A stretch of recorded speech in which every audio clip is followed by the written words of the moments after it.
Saudaraku yang kekasih dalam nama Tuhan Yesus, bersyukur kepada Tuhan kalau saya boleh ada hari ini dan saya boleh berkata, yang pertama terima kasih kepada Tuhan Yesus sebagai kepala gereja yang sudah menuntun kami boleh ada di tempat ini sehingga boleh bertemu dengan saudara semua. Yang selanjutnya saya berterima kasih kepada Gembala Sidang, Bapak Pendeta Yosi, Romi Pandey dan Ibu Esther yang boleh juga menerima kami hamba Tuhan dan diberi kesempatan melayani di tempat ini. Puji Tuhan. Saudaraku yang kekasih dalam nama Yesus, hari ini saya memperkenalkan diri dulu ya. Nama saya Hence Hajai Koyong dan kami dari Sumatera Utara, dari salah satu daerah yang ya saya bilang pedalaman lah, karena habis kampung kami udah nggak ada kampung. Karena itu sudah hutan, ladang dan sebagainya. Dan kami melayani di sana cukup, ya sama Tuhan masih sebentar sih itu ya, dari tahun 2006 sampai hari ini. Dan puji Tuhan kami masih bisa melayani di pelayanan yang sederhana, yang kecil, dan kami masih bisa ada melayani itu semua karena Tuhan ya. Dan terima kasih juga buat seluruh jemaat Tuhan yang sudah boleh menerima kami, terlebih lagi dari keluarga, kalau kami sebut di sana Bapak Michel ini, suami istri yang menghubungi saya dan memfasilitasi kami selama kami ada di Jakarta ini, karena besok harus kembali ke pelayanan. Itu pun sudah terlalu lama sebenarnya, tetapi ya karena kami punya anak kami ada 4, lumayan banyak, kalau orang Jakarta kaget itu. Lumayan banyak, karena Tuhan pun bilang beranak cuculah dan bertambah banyak. Tapi itu pun ya puji Tuhan, 3 laki-laki, 1 perempuan, dan perempuan yang terakhir ini pun mujizat, enggak direncanakan, Tuhan kirim buat kami. Saudaraku yang kekasih dalam nama Yesus, kami melayani di desa yang namanya Desa Nagara Jarimbun. Ya, kalau ada waktu nanti ke sana boleh singgah. Pelayanan yang kecil. Oh iya, di sini juga ada anak rohani kami, Harta juga boleh ada. Kami melayani di sana dengan jumlah jemaat yang tidak banyak, tetapi kalau Tuhan pilih kami melayani di sana, itulah tempat kami. Dan saya berkata, Tuhan terima kasih. Dan memang saudaraku, kedatangan kami ke Jakarta ini karena istri saya baru saja ada dari STT IKAT tadi saya lihat, sama di ujian skripsi dan wisuda beberapa hari yang lalu, mengambil prodi pendidikan agama Kristen. Boleh selesai dengan baik, itu semua karena Tuhan. Karena saya pikir memang kalau kami gimana ya, kalau sudah di desa ini mau keluar payah, mau pulang bingung. Ya, tapi itulah cara Tuhan, dan kami juga berterima kasih semua karena kebaikan dan anugerah Tuhan bagi kami. Sekali lagi Tuhan memberkati kita semua, dan saya dikasih tema oleh pelayan Tuhan, hamba Tuhan, karena bulan ini katanya bulan anak ya. Saya pikir cocok juga, anak saya sudah 4, jadi cocok lah untuk menjelaskan. Sedikit saja. Ya, puji Tuhan ya. Saudaraku, apa saya lihat kayaknya tegang kali ya. Kami di sana itu ibadah nggak boleh tegang. Kalau kayak gini 5 menit tertidur kita. Karena memang kalau saya ketemu tadi sama Ibu Gembala, aku bilang sama istriku, Mah, Ibu Gembalanya lembut sekali, saya bilang. Kalau kita di sana, waduh, ngomong tuh nggak bisa pelan kadang-kala. Ya, karena kalau kita di daerah kami di sana, wah, mesti agak keras ngomongnya. Tapi percayalah, hatinya baik semua. Amin. Saudaraku, saya bilang tadi, ini lembut sekali. Bapak Gembalanya mungkin juga lembut sekali ngomong. Kalau saya khotbah nanti teriak-teriak, nanti ada yang takut ya gitu. Saudaraku yang kasih, kami melayani memang inilah saya gitu. Saya melayani semua karena anugerah Tuhan. Dan saya memang anak gembala sidang di sana dan menjadi seorang gembala di pedesaan. Semua saya katakan itu anugerah Tuhan. Puji Tuhan. Emang coba kalau saya bilang puji Tuhan, bilang haleluya ya. Kita coba, kita tes boleh? Yang setuju katakan amin. Oh setujunya semua, saya kira nggak ada yang setuju gitu. Puji Tuhan. Iya, saudaraku. Coba dulu salam kiri kanan. Kayaknya saya agak grogi jadinya hari ini. Ya.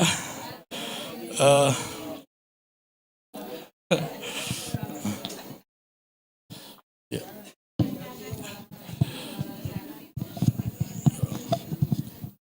Saudara yang kasih dalam nama Yesus, kita akan baca satu tema kebenaran firman Allah. Tapi sebelumnya saya tanya dulu deh. Saudaraku, ini sering saya tanya di jemaat di mana kami layani. Saudara mau khotbah panjang atau pendek? Ya. Kan perlu, nggak apa-apa ya Bu ya. Ditanya dulu, khotbahnya mau yang panjang atau yang pendek? Nggak ada di tengah-tengah pilihan. Hanya dua, panjang atau pendek.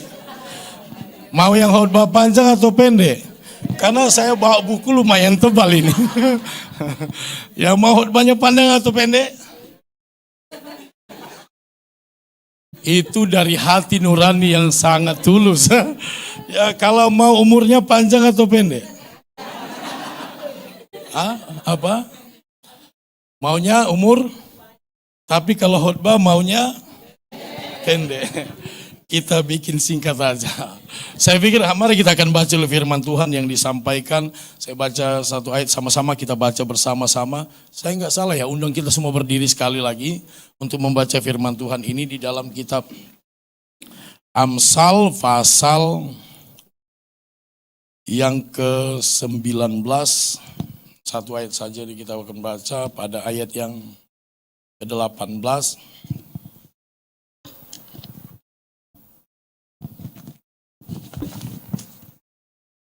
Di dalam nama Yesus, satu, kita baca hitungan ketiga. 1, 2, 3.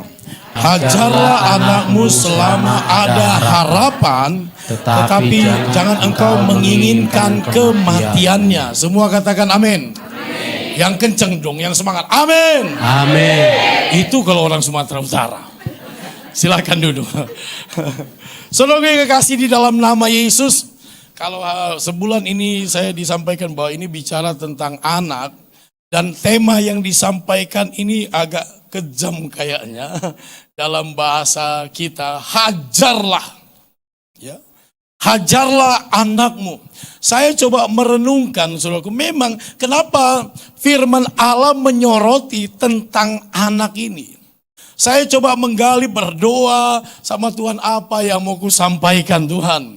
Apa yang akan Tuhan berikan bagi kami pada hari ini. Sehingga kata firman Allah di sana, hajarlah anakmu selama masih ada harapan. Alkitab berkata memang penting sekali bagi kita gereja Tuhan untuk memperhatikan persoalan anak. Karena saya melihat bahwa karena ketika kita mempelajari, kenapa kita perlu menghajar. Ya, kenapa kita perlu untuk memberikan didikan keras kepada anak-anak?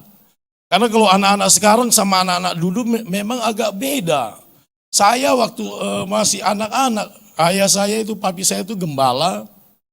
Kalau saya main-main di belakang, dia cuma kode dengan mata begini, saya sudah ngerti itu. Langsung saya, aduh Tuhan Yesus tolong gitu. Anak sekarang, ada yang bermain di belakang, kita kode dengan mata, dia pun kode juga. Iya, karena memang mulai mengalami perubahan. Dan kenapa? Karena ini saya pikir memang tema ini diambil sangat penting. Ketika seorang anak itu mengalami perubahan, maka setidaknya dia akan merubah, terjadi perubahan itu dalam 2 generasi. Kenapa? Karena ketika anak itu mengalami perubahan, secara otomatis dia akan memberikan penerapan apa yang dia alami kepada anak atau generasi selanjutnya. Yang namanya istilahnya legasi. Itu akan diturunkan. Saudaraku yang kekasih dalam nama Yesus, karena memang ketika firman ini datang, saya percaya ini membuat kita, khotbah ini bukan untuk anak-anak kan. Walaupun bulan ini bulan anak, saya kan gak khotbah sama anak-anak. Tapi ini ditujukan kepada kita orang tua. Kenapa kita dituntut Tuhan untuk menghajar atau memberikan didikan tegas kepada anak selagi masih ada harapan? Karena kita tahu bahwa anak ini akan membawa perubahan 2 generasi. Itu sangat penting karena kita rindu anak ini mengalami kebaikan. Kan gak ada kita hajar anak atau tegur anak disiplin dengan keras supaya dia jadi bandel. Tapi tujuannya supaya mengalami kebaikan. Amin. Alkitab berkata bahwa hajar anakmu selagi masih ada harapan. Saya melihat bahwa tujuannya untuk menjadikan anak itu memiliki karakter yang lebih baik. Ya. Yang kedua tadi bahwa tujuannya supaya saya percaya ketika generasi ini dibina, mulai dibentuk dengan kebenaran, maka dia akan melahirkan generasi juga yang benar. Paling tidak 2 generasi itu diselamatkan. Yang setuju katakan amin. Kayaknya bener lah, takut ini sama suara yang keras. Agak tegang gini saya lihat ada beberapa. Kayaknya gak pernah dengar yang gini nih. Ya. Lalu ketiga, kalau saya udah kelamaan kasih kode. Saya udah bilang sama istri saya tadi, kalau aku kelamaan khotbah kasih kode ya. Karena waktu beberapa tahun lalu saya ke Jakarta, saya diundang melayani di satu gereja. Dia bilang sama saya, gembalanya, pendetanya, Pak, di Jakarta itu, kalau khotbah itu 30 menit, itu udah lama. Oh, iya Pak ya. Supaya kita kalau di huta-huta, di kampung itu, siapa di sini orang Batak, angkat tangan dulu. Aku marpasir-pasir bahasa Batak. Oke, makasih Tuhan berkati. Ya, kalau di atas 30 menit itu sudah seminar katanya. Saya, iya ya. 30 menit khotbah, di atas 30 menit seminar. Yang setuju bilang amin. Oh. Iya kan? Ya berarti setelah makanya kasih kode kalau mudah-mudahan sebelum 30 menit udah selesai. Amin. Kurang semangat nih. Puji Tuhan. Iya, harus semangat. Saya selalu berkata kepada jemaat, hidup ini harus semangat. Karena masalah, saudara gak usah kirim undangan, dia datang masalah itu. Persoalan itu pasti datang. Jadi hidup kita harus punya semangat. Kami pelayanan di desa, kalau gak ada semangat udah pulanglah ke rumah, di kampung masing-masing. Karena memang saya melayani, saya lahir besarnya di daerah Pematang Siantar.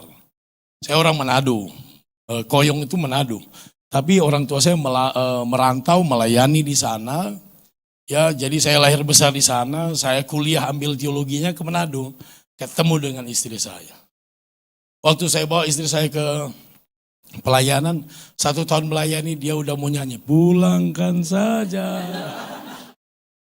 Karena memang kalau kami dulu di Manado itu di kota, ya pelayanan di beberapa gereja dan ketika sampai di sana yang biasa dengar mobil, kedengaran kendaraan, di sana jangkrik yang lebih banyak didengar.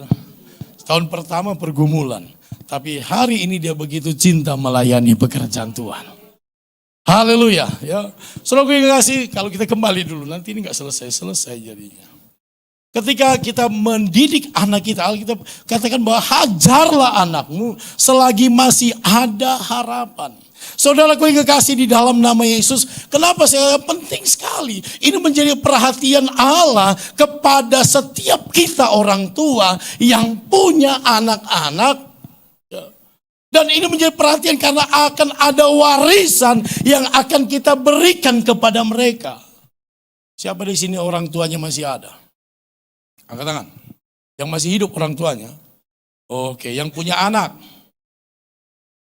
Berarti kalau udah nggak ada nggak usah ke kuburan untuk mencari penjelasan. Dan saudaraku, ini penting sekali ternyata. Menjadi perhatian, saya coba renungkan kenapa Tuhan rindu dan berkata dengan tegas, hajarlah anakmu. Ini sebuah pendisiplinan yang begitu luar biasa. Sementara situasi kita Indonesia ini kan kalau mau tegas-tegas amat bahaya. Kan? Coba sudah pukul anak lalu kena divideokan tiba-tiba jadi viral. Menghadaplah kita ke komisi kan. Dan itu banyak terjadi. Tetapi saya mau katakan hari ini, kalau Allah mengajarkan kita untuk mendidik anak itu dimulai dari kita. Yang setuju katakan amin. Ada pepatah berkata buah itu jatuh tidak jauh dari pohonnya. Sekali lagi, buah itu jatuh tidak jauh dari pohonnya. Jadi kalau kita mau anak kita bagus, pohonnya juga harus bagus. Mulai kita bingung, kena tembak ini kali. Kalau kita mau anak kita itu bagus, maka pohonnya harus bagus. Jika anak kita itu kita mau baik, kita mau bagus, kita sebagai orang tua pun harus bagus. Amin. Ketika kita punya anak itu harus diterapkan. Selaku saya punya pengalaman untuk mendidik anak itu, saya cukup keras gitu. Saya punya anak satu. Anak pertama itu saya didik cukup keras. Satu ketika saya diundang, memang saya masuk dalam komisi pemuda dan remaja di daerah kami, di organisasi itu, untuk seprovinsi. Jadi satu ketika saya melayani, saya sampaikan kebenaran firman Allah, lalu saya undang siapa anak-anak yang terluka dengan orang tua. Saya tantang, ayo siapa anak-anak muda yang terluka dengan orang tuanya. Saudara tahu, anak saya satu maju. Saya nangis, wah mungkin saya terlalu keras. Saya sharing dengan istri saya, mungkin saya terlalu keras ya. Memang istri saya bilang, kamu terlalu tegas, terlalu keras karena anak saya laki-laki itu. Saya kaget, dia maju ke depan, dia berlutut. Aku bilang sama teman hamba Tuhan, doakan itu. Iya benar, doakan. Loh kenapa itu? Enggak, itu siapa? Udah nggak usah tanya, doakan aja. Iya, saya di situ kayak apa ya? Ini harta kenal nih anak saya ini, karena mereka sangat dekat dulu. Ya, melayani sama-sama. Saya bilang, itu siapa Pak? Itu siapa Pak? Udah kamu nggak usah tanya, doakan aja. Dia bilang, kenapa? Ya udah doakan, saya suruh dia doakan. Saya pergi dan di situ saya merenungkan. Di situ saya renung apa yang salah gitu. Mulai ada perubahan, tapi memang ketegasan itu nggak boleh hilang. Karena ada beberapa hal yang perlu kita pelajari dalam hal mendidik anak. Karena ada sebuah prinsip berkata bahwa keluarga itu adalah sekolah atau tempat pendidikan pertama bagi anak-anak. Keluarga itu tempat pendidikan pertama bagi anak-anak, di mana kita mengajarkan nilai-nilai, value-value, supaya anak itu bertumbuh dengan benar, dengan konsep pemikiran yang benar, sehingga ketika keluar dia mampu menghadapi situasi dunia yang tidak benar. Saudaraku yang kekasih dalam nama Yesus, kalau kita pelajari, memang saya coba memberi catatan sedikit-sedikit ya, bahwa masa pembentukan karakter anak itu ada 3 di sini. Saya coba gali karena ini bicara tentang anak-anak yang menjadi pembelajaran kita. Yang pertama adalah usia 0 sampai 5 tahun. Jadi TK ke bawah itu. Anak-anak yang usia 0 sampai 5 tahun itu, dia menyerap situasi itu 50% membentuk karakternya di rumah. Kalau kita udah mendidik dia dengan benar di rumah, maka 50% kita udah berhasil mendidik dia. Usia 0 sampai 5 tahun. Itu. Kalau kita ajarkan tentang doa yang benar, kita ajarkan tentang berbuat baik, berikan budi pekerti dan sebagainya, kita sudah berhasil. Usia 0 sampai 5 tahun itu, kita sudah berhasil 50% membentuk karakternya. Karena anak-anak seperti itu sangat smart, itu sangat pintar. Dia lihat papa mamanya cepat sekali ditiru. Cepat sekali. Saya punya anak satu, yang kedua itu suka, dari kecil dia suka jadi pendeta. Mungkin karena dia lihat papanya pakai jas tiap minggu. Dia lihat kayak, papaku waktu ditanya, kamu nanti besar mau jadi apa? Mau jadi pendeta. Ya. Yang pertama tadi nggak mau dia. Dia nggak mau karena hari ini dia coba di Surabaya ujian untuk berangkat ke Jepang gitu. Jadi itulah pergumulannya, kerinduan dia gitu. Tapi yang kedua ini dia mau jadi pendeta. Mungkin itu saya bilang dia lihat papanya setiap hari Minggu rapi pakai jas gitu. Mungkin jadi sesuatu. Dia tiru. Kadang-kadang lagi saya ngobrol-ngobrol tiba-tiba dia keluar pakai jas saya. Kalau dia mulai ambil buku, dia bilang, saudara-saudara. Jadi anak umur 5 tahun ke bawah itu 50% cepat sekali meniru apa yang kita perbuat di rumah. Gaya kita, cara kita. Itu 50%. Usia 6 sampai 12 tahun itu 30%. Udah mulai berkurang dia menyerap. Karakternya itu 30% menyerap dari apa yang terjadi di rumah, di dalam situasi hidupnya. Walaupun masih udah 30% tapi sudah cukup banyak. Yang terakhir itu usia 12 tahun sampai pemuda. Itu 20% dia karakternya terbentuk di masa-masa seperti itu. Jadi kalau saudara di atas anak muda, agak susah lagi mau dibentuk karakternya. Udah 30 tahun, dapat 30 tahun ke atas, angkat tangan. Kalau saudara masih bisa dibentuk, mujizat Tuhan sedang terjadi hari ini. Amin. Iya. Lalu saudaraku, untuk anak usia 0 sampai 5 tahun, mereka punya kebiasaan dengan sebutan tolong saya. Jadi kalau dia kemana-mana, Pak tolong saya Pak, nah, buatkan ini. Sepeda dia mau diperbaiki, sepeda mau dia diajarkan. Jadi anak yang usia 0 sampai 5 tahun itu selalu berkata, tolong saya gitu. Mereka ingin ditolong. Mereka ingin mengalami pertolongan. Jadi perhatian di usia 0 sampai 5 tahun itu sangat penting. Karena 50% itu menentukan karakter dia ke depan. Lalu yang kedua, anak usia 6 sampai 12 tahun itu punya istilah sebutan ajar saya. Jadi apa yang mau dibuat kita ajar. Cara-cara bekerja ajar. Ya, dibuat diajar. Karena itu usia 6 sampai 12 tahun. Kalau usia 12 sampai pemuda atau pemudi, itu enggak perlu minta tolong, tidak perlu diajar, yang mereka mau keteladanan. Mereka kalau saudara marah, ajar dan sebagainya itu enggak masuk sama mereka itu.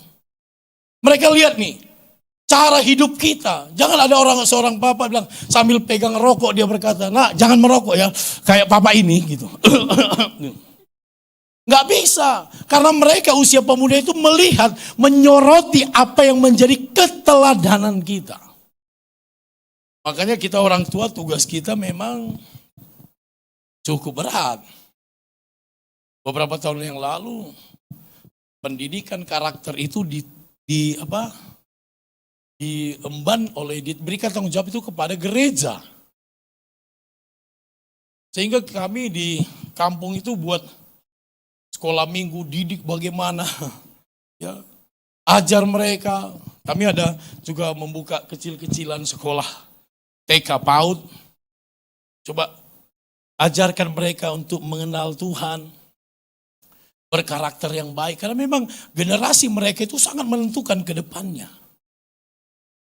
Kemarin saya ketemu dengan salah satu keluarga dari Kementerian Pertahanan di Bogor. Kami ngobrol-ngobrol tentang situasi sekarang dan dia sampaikan pesan saya, Pak Pendeta. Tolong diajarkan tentang karakter-karakter dan bagaimana kebersamaan, kemajemukan terjadi hari-hari ini. Dan saya katakan, ya siap. Kami akan laksanakan apa yang menjadi. Dan itu juga menjadi program kita sebagai gereja Tuhan.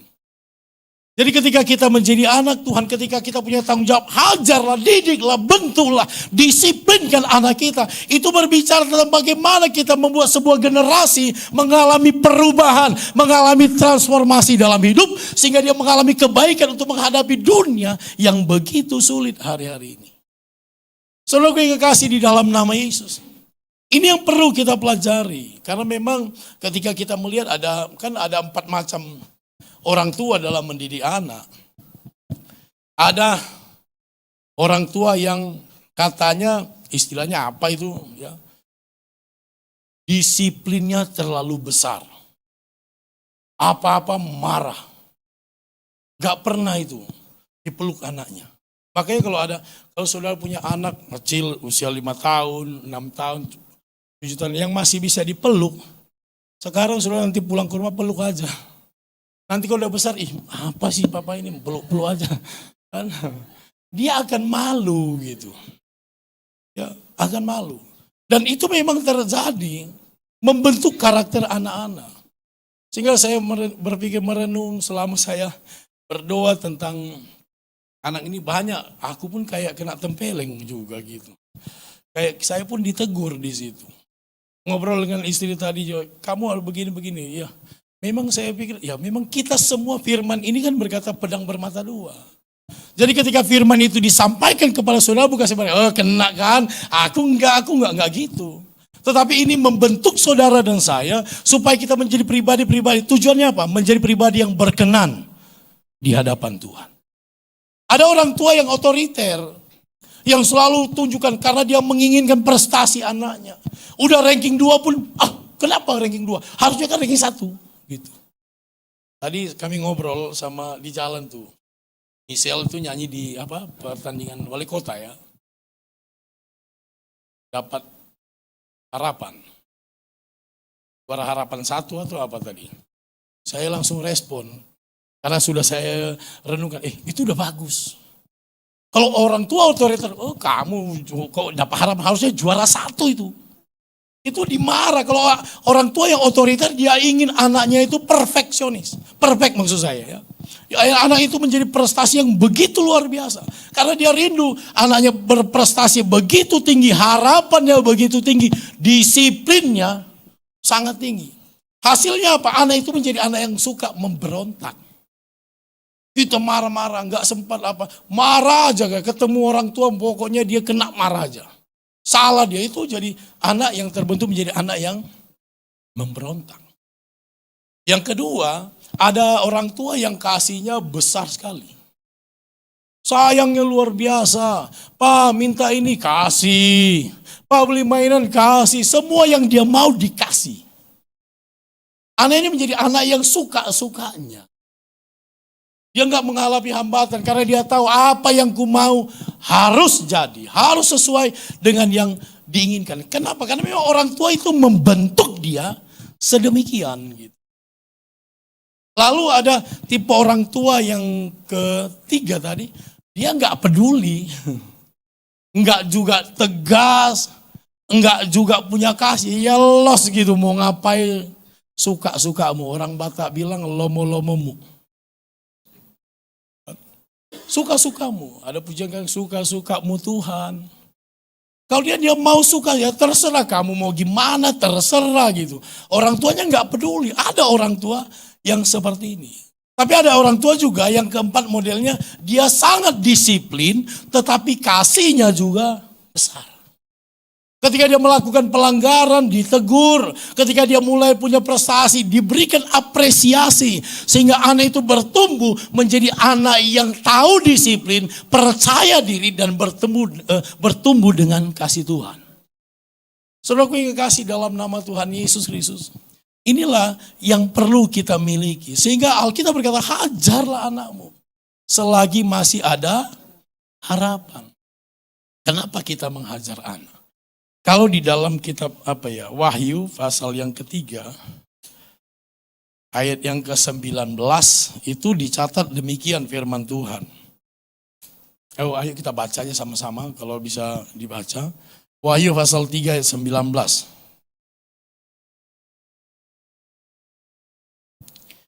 2, 3. Barang siapa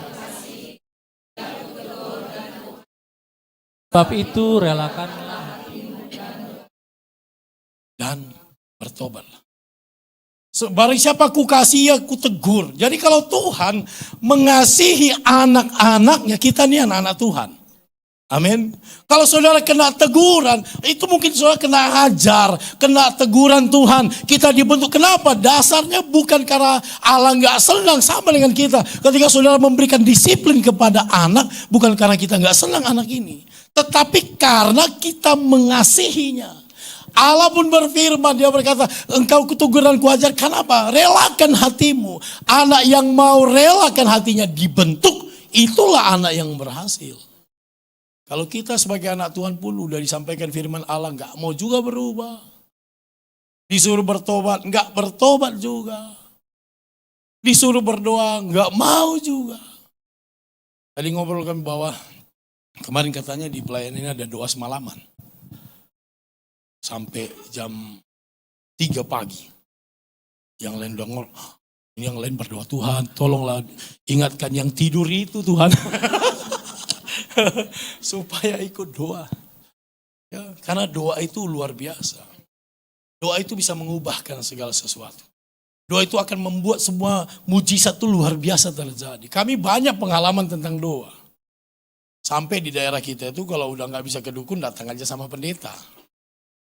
Kalau nggak bisa ke rumah sakit, nggak mampu, ke dukun nggak mampu, ujung-ujungnya pendeta. Kalau nggak mampu kuburan lah. Kan? Tinggal di sakramen. Kami berapa kali mempunyai pengalaman untuk mendoakan. Satu ketika ada, ini saya kesaksiannya agak menyimpang ya. Di pelayanan kami ada seorang anak SMA dari kota Pematang Siantar. Dirasuk oleh kuasa kegelapan, didoakan di situ beberapa hamba Tuhan pendeta juga udah berdoa. Gak bisa dia pulang ke kampung berdukun. Gak bisa juga. Kerasukan luar biasa, berhari-hari. Lalu pada hari Jumat itu kami lagi doa puasa, ada jemaat datang dan panggil, Om doakanlah. Ini anak ini udah kerasukan berhari-hari. Matanya gak bisa ketutup, kebuka aja gini. Gak mau ngomong sama siapa saja. Ketemu orang diajak kenal, gak kenal. Suaranya pun udah lain dan sebagainya. Kalau daerah kami itu biasa itu. Mungkin soal yang ngerinya tempatnya itu gitu. Serem banget jalan-jalan ke sana. Supaya menikmati yang serem itu. Saudara kasih, lalu kami diundang berdoa, kami datang bersama istri kami doa. Saya sebagai hamba Tuhan melihat, anak ini begitu kasihan kami. Karena dia tergeletak di lantai, ditaruh karena dia sudah nggak bisa, matanya terbuka, dipanggil nggak mau dengar. Kadang-kadang dia merontak dan sebagainya. Kami datang doakan, 1 jam lebih kami berdoa di situ. Saya bersama istri, saya bilang, karena ini anak perempuan, saya bilang, saya pegang kepalanya, kamu pegang perut. Kami mulai bernyanyi, berdoa, untuk membawa anak ini mendengarkan pujian, mendengarkan hadirat, firman Tuhan, mendengar. Karena pendengarannya masih bisa mendengar. Kami nyanyi. Lalu kami mulai berdoa. Sudah tahu, ini benar-benar terjadi. Dan orangnya sekarang masih hidup. Sudah menikah. Kami doakan, dia ya gimana ya, tidur tergeletak begitu. Tetapi kepala dan kakinya ini mulai tidur biasa, hanya perutnya itu mulai naik, tangannya dia mulai naik, ujung kaki sama ujung kepala yang menahan dengan posisi seperti ini. Saya sempat, aku pendeta pun manusia. Ya, pendeta pun manusia. Waktu saya, ini agak apa ini ya? Gitu. Tapi memberikan kita dorongan untuk enggak berhenti berdoa. Kami berdoa, makin lama makin naik, perutnya makin ke atas. Saya bilang, ini luar biasa ini. Cocoknya di syuting ini saya pikir, biar viral gitu. Hanya waktu itu nggak ada. Saya pikir, luar biasa. Saya coba berdoa di kepalanya, istri saya mulai naik, tekan perut. Saya bilang, jangan dibiarkan, tahan perutnya, tekan ke bawah. Setan nggak boleh menang dari kita, saya bilang. Kami berdoa 1 jam. Akhirnya setelah 1 jam dia mulai reda, dia mulai lemas, matanya sudah mulai bermain. Lalu keluarganya bilang, tengok ini siapa yang datang ini. Dia lihat saya, om datang. Hari Minggunya saya bilang, suruh aja berdoa ke gereja, saya bilang. Saya nggak suruh mereka jadi anggota jemaat. Saya bilang, suruh datang aja ke gereja, kita doakan karena ini belum selesai. Dan akhirnya kami layani, puji Tuhan. Anak ini menjadi sembuh, dia kembali sekolah. Berapa tahun kemudian dia merantau, menikah, dan sekarang punya anak. Kenapa? Karena doa.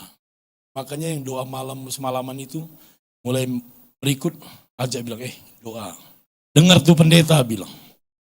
Karena doa itu berkuasa. Banyak pengalaman yang luar biasa kami alami lewat doa.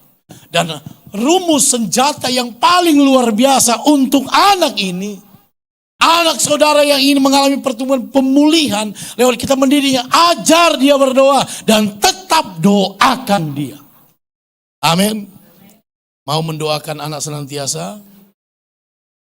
Haleluya. Mulailah Udah berapa jam?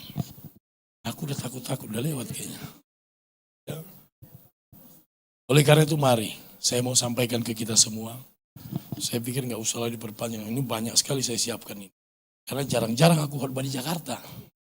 Jadi aku pikir aku bahkan panjang-panjang mungkin, tapi setelah ini marilah kita yang menentukan legasi apa yang kita mau turunkan.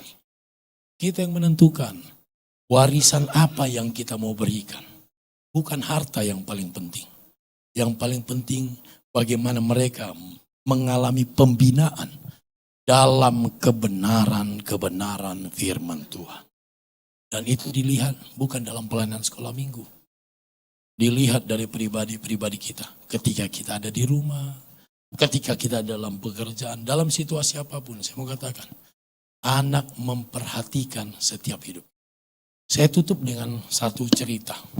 Satu ketika ada nggak tahu saudara pernah dengar cerita ini atau enggak.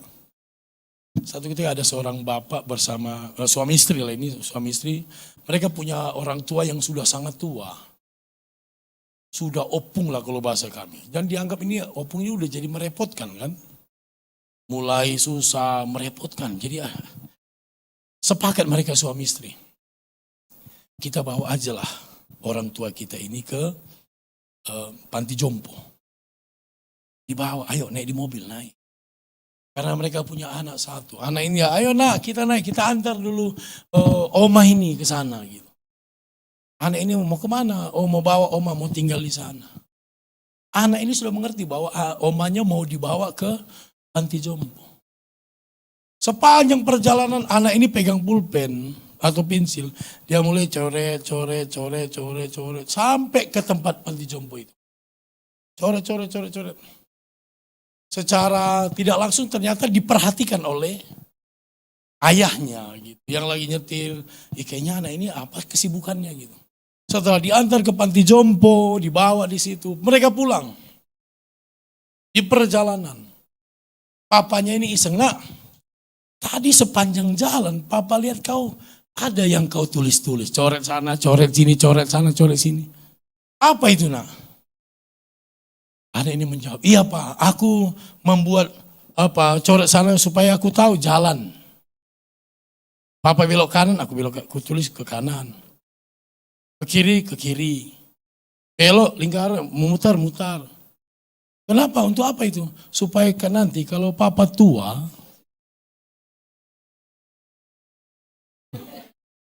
apa jawabannya?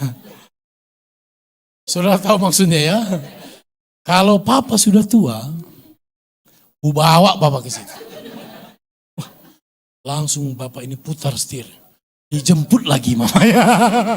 Saudaraku, kenapa? Keteladanan. Oleh karena itu mari kita berdoa.